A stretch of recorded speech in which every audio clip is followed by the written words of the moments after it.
Welcome to whistle.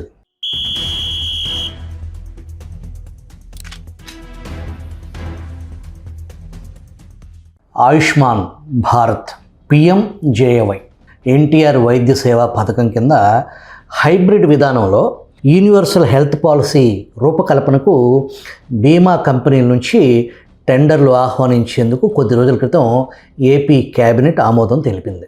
ఏడాదికి ఒక కుటుంబానికి 2.5 లక్షల వరకు వైద్య చికిత్సను ఇన్సూరెన్స్ కంపెనీ ద్వారా అందిస్తారు.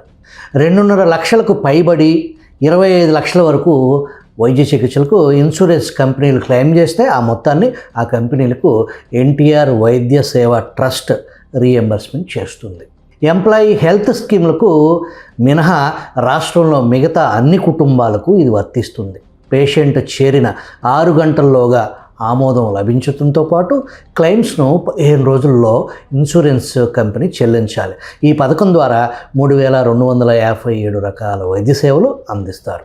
అమలు తీరును పర్యవేక్షించేందుకు ఎన్టీఆర్ ట్రస్ట్ ఆధ్వర్యంలో కంట్రోల్ రూమ్ను ఏర్పాటు చేస్తామని ప్రభుత్వం ప్రకటించింది. సంతోషం. ప్రజలకు శుభవార్త. ఒక కుటుంబానికి ఏకంగా 25 లక్షల వరకు ఉచితంగా ఆరోగ్య ఖర్చులకు సాయం అందటం అంటే మనం అమెరికాను తలదన్నినట్టే. అమెరికా పౌరులకు కూడా లేని ఉచిత హెల్త్ కేర్ మన దేశంలో అమలు పరచడం అంటే చాలా గొప్ప విషయంగా మనం గర్వంగా చెప్పుకోవాల్సిందే. ఆంధ్రప్రదేశ్ ప్రభుత్వం నూతన హెల్త్ పాలసీ విధానంలో బీమా కంపెనీల ఎంట్రీని తీవ్రంగా వ్యతిరేకిస్తున్న జగన్మోహన్ రెడ్డి ఆయన మద్దతుదారుల పరిస్థితి మొసలి కన్నీరు కథను గుర్తుకు తెస్తుంది. జగన్ తండ్రి వైఎస్ రాజశేఖర రెడ్డి ప్రవేశపెట్టిన 2 పథకాలు ఎంత లోపభూయిష్టమో అనేదానికి కేసు స్టడీస్గా ఆరోగ్యశ్రీ పథకం ద్వారా కార్పొరేట్ ఆసుపత్రుల జేబులు నింపటం, ఫీజు రీఎంబర్స్మెంట్ ద్వారా కార్పొరేట్ విద్యా సంస్థలకు ప్రభుత్వ సొమ్ము దోచిపెట్టడం ఫలితంగా ఆరోగ్యశ్రీ పథకం కోసం పుట్టగొడుగుల్లాగా ఆసుపత్రులు పుట్టుకొస్తే, ఫీజు రీఎంబర్స్మెంట్ పథకం కోసం ఒక పథకం ప్రకారం కోళ్ల ఫారాలన్నీ ఇంజనీరింగ్ కాలేజీలు అయ్యాయి. నాణ్యమైన విద్య లేదు. ఫలితంగా డిగ్రీ పట్టాలు ఉన్న ఉద్యోగానికి పనికొచ్చే స్కిల్స్ లేవు. ప్రభుత్వాలు ఉచితం అనే రాజకీయ పదం దేశాన్ని అధోగతి పాలు చేస్తుంది. పథకాలకు ఉచితం అని పేరు పెట్టి రాజకీయ పార్టీలు అనుచిత లబ్ధి పొందుతున్నాయి. రాజకీయ నాయకులు వారి జేబుల్లో నుంచి ఖర్చు పెడితే దాన్ని ఉచితం అనొచ్చు. ప్రజల నుంచి పన్నులు వసూలు చేసి ఆనక అవి సరిపోక లక్షల కోట్ల రూపాయల వడ్డీలకు అప్పులు తెచ్చి ప్రభుత్వ పథకాలకు ఉచితం పేరు పెట్టి రాజకీయంగా అనుచిత లబ్ధి పొందుతున్న పార్టీలను మనం చూస్తున్నాం. అందుకు ఈ దేశంలో ఏ రాజకీయ పార్టీకి మినహాయింపు లేదు. అయితే కనీస విద్యా వైద్యం ప్రతి మనిషి ప్రాథమిక హక్కుగా ప్రభుత్వాలు భావించాలి. దానికోసం పెద్ద ఎత్తున నిధులు ఖర్చు పెట్టాలి. అయితే ఉచితం మాటున ఎవరికి దోచిపెడుతున్నారు అన్నది అసలు ప్రశ్న. 2019కి ముందు ఆరోగ్యశ్రీ నెట్వర్క్ ఆసుపత్రుల జాబితా 1000 ఆసుపత్రుల్లోపు ఉండేవి. జగన్ అధికారం చేపట్టిన తర్వాత 2371 ఆసుపత్రులకు అనుమతులు ఇచ్చారు. చెన్నై, బెంగళూరు, హైదరాబాద్లో ఉండే కార్పొరేట్ ఆసుపత్రులకు అనుమతి ఇవ్వటం అంటే ఏంటి దాని అర్థం? బరితెగింపుకు పరాకాష్ఠకు నిదర్శనం. కూటమి ప్రభుత్వం ఆ అనుమతులు రద్దు చేసి ప్రజల సంపద కాపాడాలి. ఈ రాష్ట్రంతో పనిలేని వారికి ఇతర రాష్ట్రాల్లో చికిత్సలు ఏంటని ప్రశ్నించేవారు ఉన్నారు. అక్కడైనా ఇక్కడైనా అక్రమార్కులకి కొదవే లేదు. విజయవాడలో ఒక ప్రముఖ ఆసుపత్రి నిర్వాహకం చూద్దాం. గతంలో అనేక అక్రమాలకు పాల్పడిన ఆసుపత్రి యాజమాన్యంపై తూతూ మంత్రంగా చర్యలు తీసుకోవటం, మళ్ళీ ఆరోగ్యశ్రీ సేవలకు అనుమతులు కల్పించడం ఎలా అర్థం చేసుకోవాలి? ఆ ఆసుపత్రిలో ఒక క్యాత్ ల్యాబ్ ఉంది. రోజుకు ఎన్ని యాంజియోగ్రామ్స్ చేయొచ్చు? ఆ రోగుల్లో ఎంతమందికి స్టెంట్స్ లేదా సర్జరీలు ఒక రోజుకు చేయగలుగుతారు అనే సాంకేతిక లెక్కలతో పని లేకుండా వందల వేల యాంజియోగ్రామ్స్ సర్జరీలు చేసినట్టు అడ్డగోలుగా బిల్లులు సమర్పించడం నిత్యకృత్యమైంది. మెడికల్ ఆడిట్ ఏది? ఒక్క రోజులో 1-2 ఆపరేషన్స్ థియేటర్స్లో ఎంతమందికి చికిత్స చేయటం సాధ్యం అని ఆ లెక్కలు చూస్తే తెలుస్తుంది. మరి పట్టించుకునే నాదుడేడి? విజయవాడ నగరంలో ఆ వైద్యుడు అత్యంత ధనవంతుడు కావటం వింతే ఉంది. అక్రమాలకు నిలువెత్తు సాక్ష్యం గుంటూరులో త్వరలో ప్రారంభించబోయే అతిపెద్ద ఆసుపత్రి అందుకు సజీవ సాక్ష్యం. గుండె రక్తనాళాల్లో స్టంట్ వేస్తే ఆరోగ్యశ్రీ ద్వారా వచ్చే మొత్తం కంటే బ్రెయిన్ రక్తనాళాల్లో స్టెంట్కు ఎక్కువ ప్రభుత్వం చెల్లిస్తుంది. భారతదేశ చరిత్రలో బ్రెయిన్ రక్తనాళాల్లో స్టెంట్ మాస్టర్గా ఈ వైద్యుడు రికార్డ్ సృష్టించాడు. గుండె జబ్బుతో వస్తే బ్రెయిన్ ట్రీట్మెంట్ పేరుతో ఎందరి సంసారాలు చల్లారిపోయాయో లెక్కే లేదు. అయితే ఒక సందర్భంలో ఆసుపత్రి యజమాని దొరికాడు. మాఫీ చేసుకోవటానికే మార్గం అవే అక్రమ సొమ్ములతో మాఫీ. ఇంత అరాచకాలకు పాల్పడుతున్న అమాయక జనం దృష్టిలో ఆయన పెద్ద డాక్టర్. ఆ డాక్టర్ దృష్టిలో నేను సమాజానికి సేవ చేస్తున్నాను అనుకోవటం అసలు విషాదం. అక్రమ సొమ్ములతో గుంటూరు చుట్టుపక్కల 100 ఎకరాల్లో భూములు కొనుగోలు చేయటంలో ఎంచుకున్న మరో మార్గం ఆరోగ్యశ్రీ స్టంట్ నాణ్యత లేనిది. నీకు కావాలంటే ఆరోగ్యశ్రీ పథకంలో శస్త్రచికిత్స చేస్తాను, దాని స్థానంలో నాణ్యమైన స్టెంట్ వేస్తాను, కాబట్టి అదనంగా చెల్లిస్తే నీ గుండెకు తిరుగులేదు అంటాడు. ఇంకేముంది, రోగి సరే అంటాడు. చివరికి ఆసుపత్రిలో వేసేది ఆరోగ్యశ్రీ స్టెంటే. ఏ స్టంట్ వేశారని రోగి కుటుంబ సభ్యులకు ఎలా తెలుస్తుంది? అసలు అవసరం లేకపోయినా అనేక వేల శస్త్రచికిత్సలు చేయటంలో చెయ్యి తిరిగిన అక్రమాల అడ్డ ఆ ఆసుపత్రి. ఈయన గారు కూడా గుంటూరులో పేరు మోసిన వైద్యుడు కావటం విశేషం. రాజమండ్రిలో మరొక నికృష్టుడు గుండె జబ్బు అని వస్తే కిడ్నీ దగ్గర స్టెంట్ మాస్టర్గా పేరు గటించాడు. దొరికాడు, అయినా ఫీల్డ్లో కొనసాగుతూనే ఉన్నాడు. సరే, అసలు విషయంలోకి వెళ్దాం. విద్యా వైద్యంలో ప్రభుత్వ సాయం ఎవరికి చేయాలి? నిరుపేదలు, పేదలు, దిగువ ఎగువ మధ్యతరగతి వర్గాలకు చేయాలి. ప్రస్తుతం కూటమి ప్రభుత్వం నూతన ఆరోగ్యశ్రీ ద్వారా 5 కోట్ల మందికి లబ్ధి చేకూరుతుంది అని ప్రకటించింది. ఆర్థిక స్తోమత ఉన్నవారికి ప్రభుత్వం ఎందుకు ఖర్చు చేయాలి? మన రాష్ట్ర ఆర్థిక పరిస్థితి ఏంటి? అప్పుల కుప్ప. మరి ఈ పాలసీలు ఏంటి? రాజకీయ పార్టీలకు కావాల్సింది ఒక పథకం ద్వారా ఎక్కువ మందిని కవర్ చేయగలిగితే వారికి అది రాజకీయ లబ్ధి. మనలాంటి వారి ఆలోచనలో ఏంటి? ఎవరికి అవసరం, ఎవరు నిజమైన పేదలు వారికి మాత్రమే సాయం దక్కాలి. సొంత కారు ఉన్నవారికి ఆరోగ్యశ్రీ కార్డు కలిగిన వారు మీ ఊర్లో ఎంతమంది ఉన్నారో మీకు తెలియదా?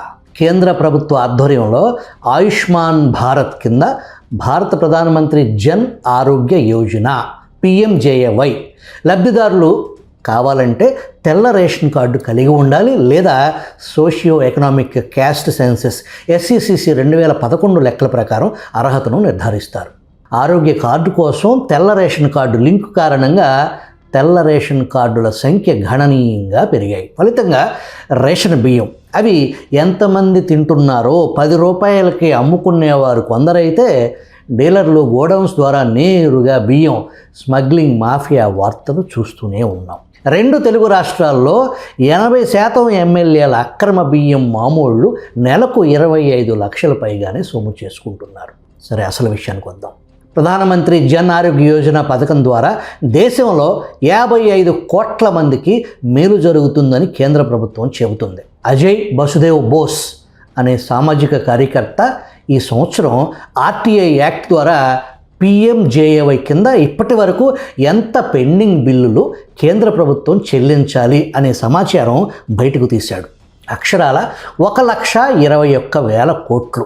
మీరు విన్నది నిజమే, 1,21,000 కోట్ల పెండింగ్ బిల్లులు ఉన్నాయి.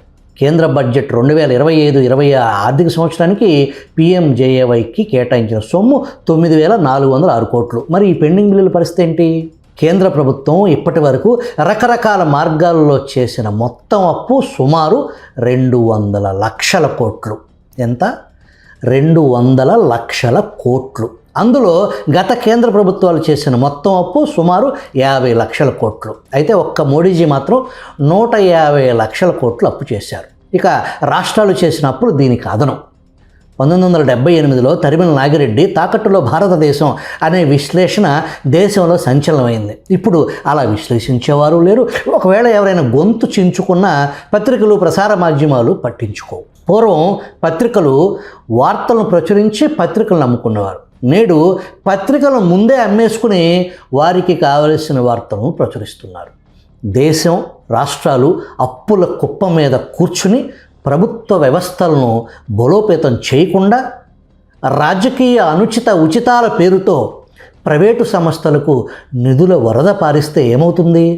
అంతిమంగా నష్టపోయేది సామాన్య ప్రజలే కదా. ఏపీలో ఆరోగ్యశ్రీ పథకం 2014 నుంచి 2019 వరకు అప్పటి టీడీపీ ప్రభుత్వం పెట్టిన మొత్తం ఖర్చు 5,177 కోట్లు. జగన్ ప్రభుత్వంలో 2023 నాటికే 8,610 కోట్లు ఖర్చు చేసింది. దిగిపోయే సంవత్సరం 2,000 కోట్ల పెండింగ్ బిల్లుల అప్పు కుప్ప పెట్టి వైసీపీ ఇంటికి పోయింది. ఆరోగ్యశ్రీ పథకం 100% కొనసాగించాల్సిన గొప్ప పథకం. అయితే ఎంత మూల్యానికి? ఈ పథకం దుర్వినియోగం అవుతుంది అనే డేటా ఆధారిత విశ్లేషణ ఇప్పటివరకు జరిగిందా? దాదాపు 20 ఏళ్ల క్రితం నుంచి భారీ డేటా డంప్ అందుబాటులో ఉంది కదా. తెలంగాణలో గత 2 ఏళ్లలో 11 లక్షల మందికి చికిత్స అందిస్తే అందులో కిడ్నీ సంబంధిత కేసులు 2 లక్షలు. క్యాన్సర్ రోగులు కూడా దాదాపు 2 లక్షల డేటాను పూర్తి స్థాయిలో ప్రభుత్వాలు విశ్లేషిస్తున్నాయా? అవసరం లేని శస్త్రచికిత్సలు చేయటం, ఉదాహరణకు హిస్టరెక్టమీ. జాతీయ డేటా అధ్యయనాల ప్రకారం ఏపీలో సుమారు 8.7 నుంచి 9%, తెలంగాణలో 7.7 నుంచి 8% మందికి. 15 నుంచి 49 వయసు మహిళల్లో హిస్టరెక్టమీ ప్రావిలెన్స్ దేశ సగటు 3% కంటే 2 ఎక్కువ. 45 సంవత్సరాలు పైబడిన స్త్రీలు ఏపీలో 20% పైగా ప్రావిలెన్స్ రిపోర్ట్స్ ప్రైవేట్ ఆసుపత్రుల్లో అధికంగా జరుగుతున్నాయని గణాంకాలు తెలియజేస్తున్నాయి. ఫోర్జీ డాక్యుమెంట్స్, డూప్లికేట్ రిపోర్ట్స్ కొదవే లేదు. హైదరాబాద్లో ఒక ఆసుపత్రి న్యూబోర్న్ ఎక్స్రేను చాలామంది రోగులకు ఉపయోగించి ఆరోగ్యశ్రీ రీఎంబర్స్మెంట్ ఉదంతం 2018లో వెలుగు చూసింది.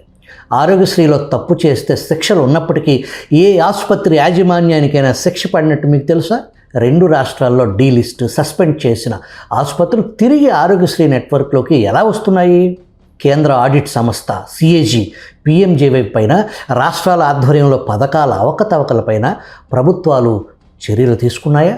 అసలు ఆరోగ్యశ్రీ పథకంలో మెడికల్ ఆడిట్ ఎందుకు నిర్వహించడం లేదు?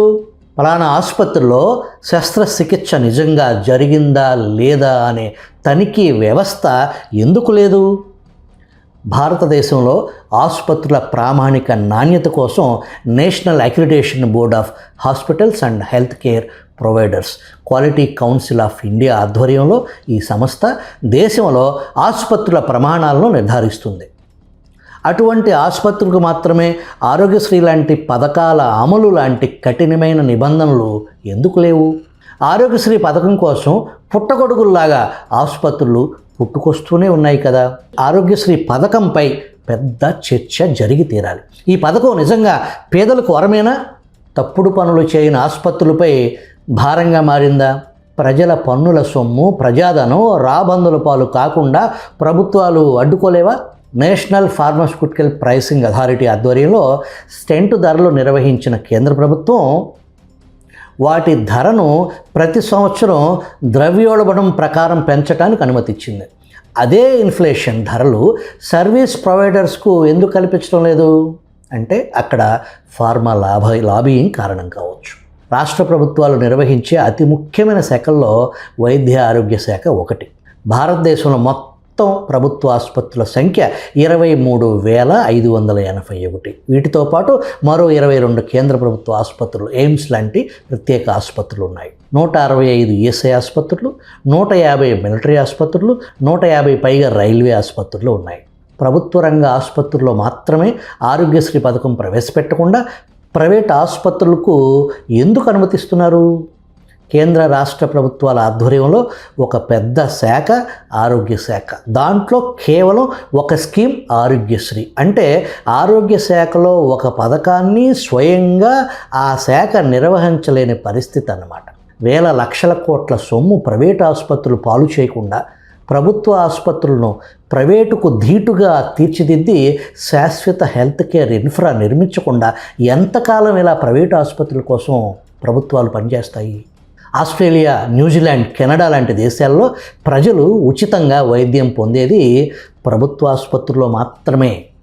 అంటే ఏంటి దాని అర్థం? ప్రైవేట్ ఆసుపత్రులకు ప్రభుత్వ ఆసుపత్రుల నిర్వహణలో ఏమాత్రం తేడా లేదు అని. ఆసుపత్రులే కాదు, ప్రభుత్వ స్కూళ్ళు కూడా ప్రైవేటుకు ధీటుగానే అక్కడ పోటీ పడతాయి. వాస్తవానికి ఆయా దేశాల్లో ప్రభుత్వ స్కూల్స్ విద్యార్థులే అత్యంత ప్రతిభ కనబరుస్తారు.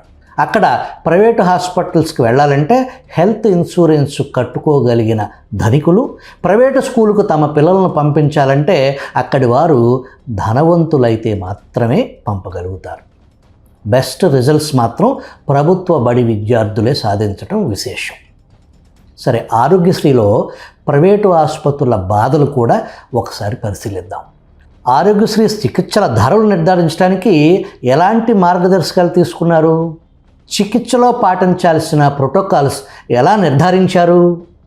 పథకాన్ని పూర్తి స్థాయిలో అమలుపరచడానికి సరిపడా బడ్జెట్ ప్రభుత్వం వద్ద ఉందా?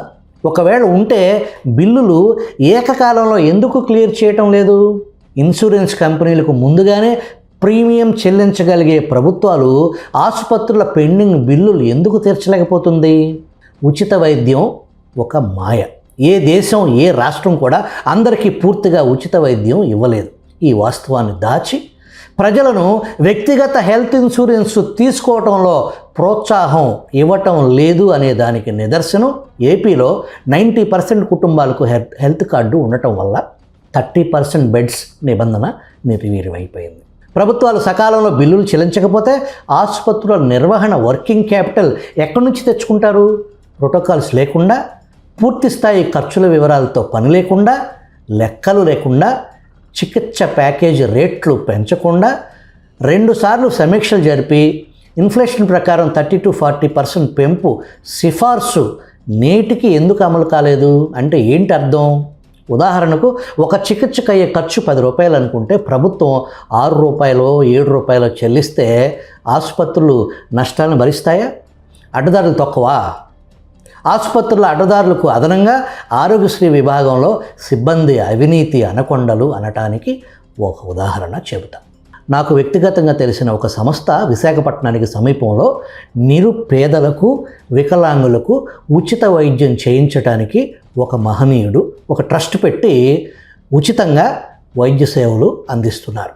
చాలా కాలం తర్వాత జగన్ జమానాలో ఆరోగ్యశ్రీకి దరఖాస్తు పెట్టుకుంటే పర్మిషన్ ఇవ్వటానికి లక్షల్లో లంచాలు అడిగారు.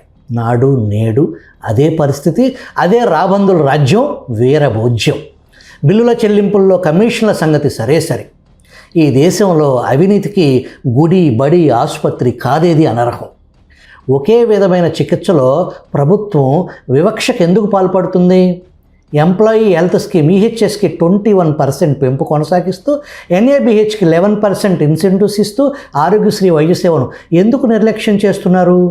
అధికారిక లెక్కల ప్రకారం ద్రవ్యోల్బణం 100% దాటినా కూడా 15% పెంపు తప్ప ఒక్క అడుగు ముందుకు పడకపోవటం విచారకరం. అధికార వర్గాలకు వేరే రేట్లు అమలు చేస్తున్నారా? బ్యూరోక్రాట్లు, జడ్జెస్, రాజకీయ నాయకుల వైద్య ఖర్చులు ఇదే రేట్లకు రీఎంబర్స్మెంట్ అవుతున్నాయా? లేక వేరే రకాల ప్యాకేజీలు పొందుతున్నారా? ఆరోగ్యశ్రీ ట్రస్ట్ CEO స్థానంలో స్థిరత్వం లేదు.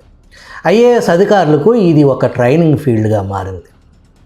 స్టేక్ హోల్డర్స్తో మీటింగ్స్ జరపకపోవటం, నిర్ణయాలు ఏకపక్షంగా తీసుకోవటం అంటే ఇది ఒక భాగస్వామ్య మోడల్గా కాకుండా డిక్టేటర్ మోడల్ అమలు చేస్తున్నారని ఆసుపత్రులు విమర్శిస్తున్నాయి.